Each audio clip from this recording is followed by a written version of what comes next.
How to align your sales and marketing teams. Actually, you probably need to scratch that title. It says sales and marketing teams, and if I'm on the team, I want marketing to be in front of sales. Your marketing team's generating leads that your sales team's ignoring, and then they fight back and forth, and who's right? Misalignment between your marketing team and your sales team is costing you thousands every single year. We need to fix that. By the end of this video, you're going to know the exact meeting structure that will align marketing and sales, get them on the same page so they can deliver the results that you're looking for.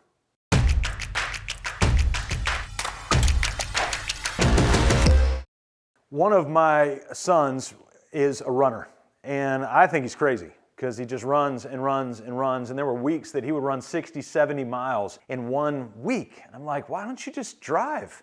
Sorry, that was an old dad joke, and it got old like after his first year, but he ran for years. Well, as a part of his running, not only did he do cross country, but he did track during track season. And we always loved going to the track meets, not just to watch him run, we loved to watch him run, but also you got to see such a variety of other things. Well, one of the things that was there was the sprinting and the team sprinting where they would pass the baton. And I was always fascinated by this baton passing, whether it was the 800 or it was the some of the more short distance or the hurdles or whatever. One of the things that I was always struck by in this baton was the timing and the handoff. And so you would get one runner that came into the zone is what they would call it. And at that moment, the other runner had to take off. And then there was this transition where they just held their hand back. There was a no look and they held their hand back and the runner behind them had to put the baton in and they were both running full speed. It is a fascinating transition. That's what's happening with your marketing and sales. Marketing is running. They're already up to speed.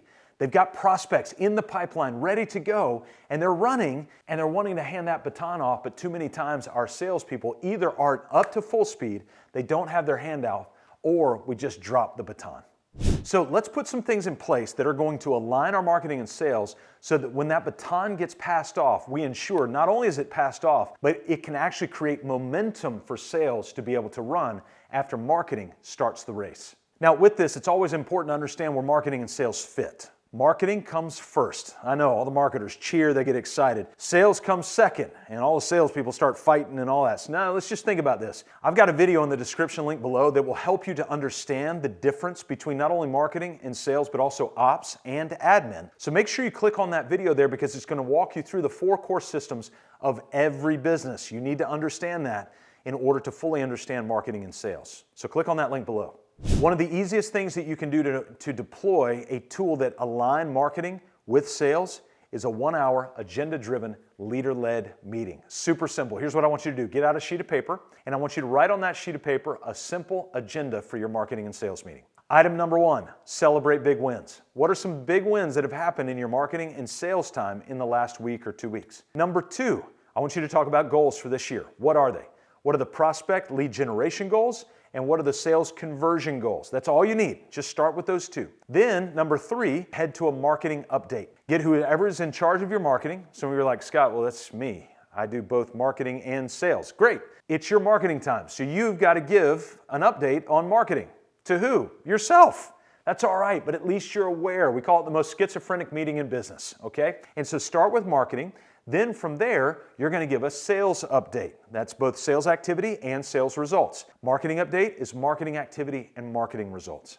So you go from big wins, then you share goals, then you go to marketing update, sales update, and you're going to end the meeting with next steps and action items. That's it. 1 hour, agenda-driven, leader-led, and everybody needs to come prepared with those things. But you can't update on something that you don't have. So you've got to draw out a simple marketing plan. I've got another video in the description link below that will actually walk you step by step through how to build a simple marketing plan. Take that plan, put it in a 1-hour agenda-driven, leader-led meeting. Don't roll your eyes at the meeting idea, by the way. Don't knock it till you try it. So we talked about the meeting, and in the meeting I mentioned updates.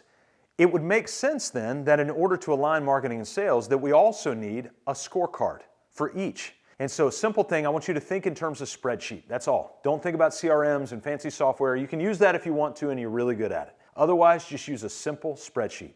All you need to think about is activities and results. So in marketing, that's lead generation, prospect development. What are the activities to generate those leads and what are the results from those leads that you want?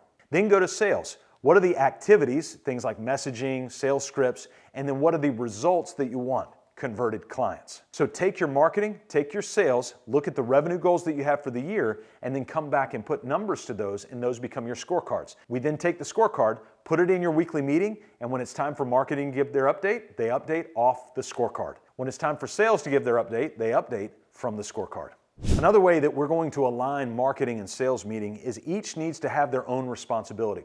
So when we think about marketing and sales, each is its own vertical system. Remember, I said there's 4 in a business: marketing, sales, ops, and admin. And so that when we have the marketing system, then whoever's in charge of marketing, which by the way may be the same person in charge of sales, that's okay. Just put your marketing hat on. When you're in charge of marketing, then you need to put together the assets of marketing. Now, the assets of marketing, we actually break down into 2 categories that I think will be really helpful for you. Number 1 is what we call the air support. So that's everything that's sort of digital and distant is what we look at. And so digital and distant can be things like websites, social media, any kind of blanket advertising. Those are going to be air support. Rarely did those things lead to full-scale clients. Sometimes they do. It might be in your business. But usually the air support tools act as credibility tools to our ground game. So what's the ground game? Those are things like in-person. Anything that's in person and in close proximity, that's going to be your ground game. Networking events, speaking events, meeting one-on-one, any of those sorts of things. So marketing, a good marketing plan, needs to have a plan for your air support assets and also your ground game deployments. What do those look like? And it's up to the marketing person to define those and get those activities and results on the scorecard. And in marketing, you can always have the support assets for that. So when you're going out, you want to have one-pagers and you want to have visuals and that sort of thing. That's always going to be a marketer's responsibility. Now, let's pivot that into sales. What is sales' responsibility? If marketing's doing air support and ground game, sales has a responsibility to build the sales script and the sales experience. And so once a prospect comes in, then it's up to sales to have both scripting, messaging, and also what we call FU, or radical follow-up. All right? I know some of you are like, well, that was about to get super vulgar. That's potty thinking. You need to get out of that. I'm teasing. I thought the same thing. So in sales, we need to have messaging and radical follow-up. That is the salesperson responsibility. And remember, on our scorecard that's going to be reviewed in the weekly meeting, you look at it through a lens of activity and results. So when you think about what you have to build for that sales experience, think about it through activity and results. Now, once we've got these goals in place, once we've got the meeting that happens, the updates that are going on, and each system is building their own assets for that, now we can start to align this. We start to learn from each other. So when sales hears an objection, they can inform marketing, and marketing can shape messaging around that objection. When marketing begins to hear different questions that are being asked, they can now inform sales so that sales is ready with the sales messaging. All that happens in that weekly meeting.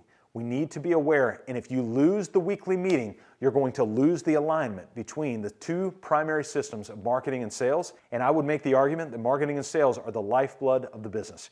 You can't administer and bill for something you have not built. You can't build something that you have not sold, and you cannot sell something if they don't know you exist.